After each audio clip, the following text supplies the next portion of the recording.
Can you think of any other word from history that's as abused as Viking? How many movies and video games and cartoons, all that, have used the word Viking in a way that has nothing at all to do with history, or very, very lightly touches on it, but turns it into a caricature. And then there's the TV show Vikings, which references historical personalities and events and has some accurate or accurate-ish weapons, but the clothing and armor is hilariously off. I mean, let's see what we got here. Ring-studded vest on top of a crudely stitched BDSM jacket, leather booby armor, checkerboard leather coat, apple pie armor, the elite neckbeard guard LARP edition. Wow, I can't even. I mean, I don't know how good the show is, I haven't watched it, but whatever it is, historically accurate it ain't. So take a look at this. What is this? This is a sleeveless leather vest with texturing very reminiscent of this, worn by Kirk Douglas in 1958. Take a look at this belt, huge leather belt, which is very reminiscent of this guy right here. Take a look at this dress, very, very similar to this dress that we just saw.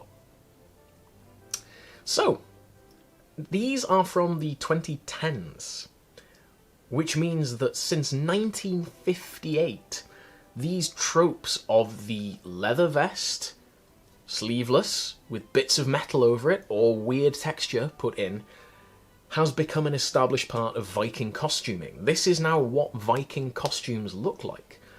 The cross-gartering and the furry leg wraps are what Vikings look like now. The leather vests, the terrible, terrible stitching.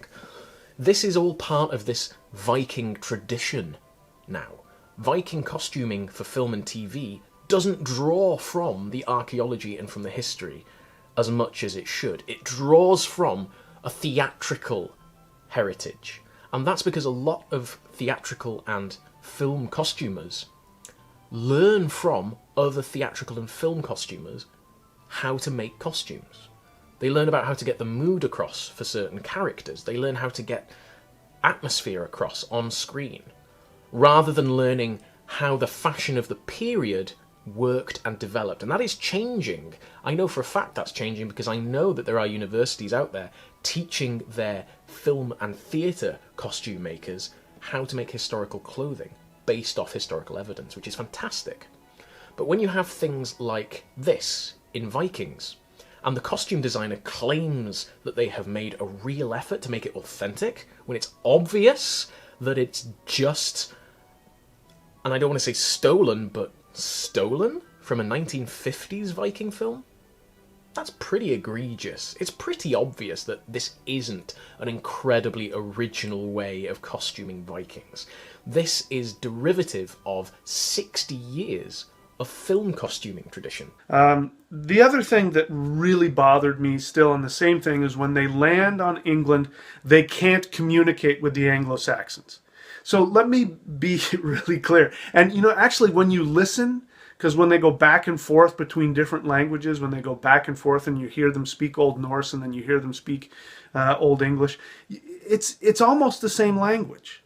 In fact, Old Norse and Old English were so similar that that's where we get modern English from. Modern English was heavily influenced by the Norse Vikings who had invaded and colonized northern England, and they were trying to speak with the Anglo-Saxons, and the Anglo-Saxons were trying to speak with the Norse, and so the language got so simplified, and that's why we have modern English is very simplified compared to when you listen to things like German and Norse and things like that, and that's where it came from. So they could have completely understood each other. The accents might have been a little different. There were obviously some differences, but they could have easily gotten past that very quickly. So the idea that they couldn't understand each other was just so ridiculous and annoyed the hell out of me.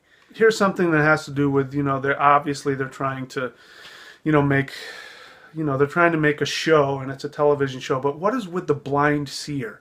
What is with that guy? I mean, that it looks like it looks like something out of, Game of Thrones, which is fine with me, but that's what that is. This is supposed to be historical. What the hell is that? They had wizards, they had priests, they had gothies, they had people who were completely devoted to the gods, who were completely devoted to ritual. And so this idea that they have to have this blind guy and, licking of the hand, what the heck is that all about? Crazy. That's so stupid and unnecessary.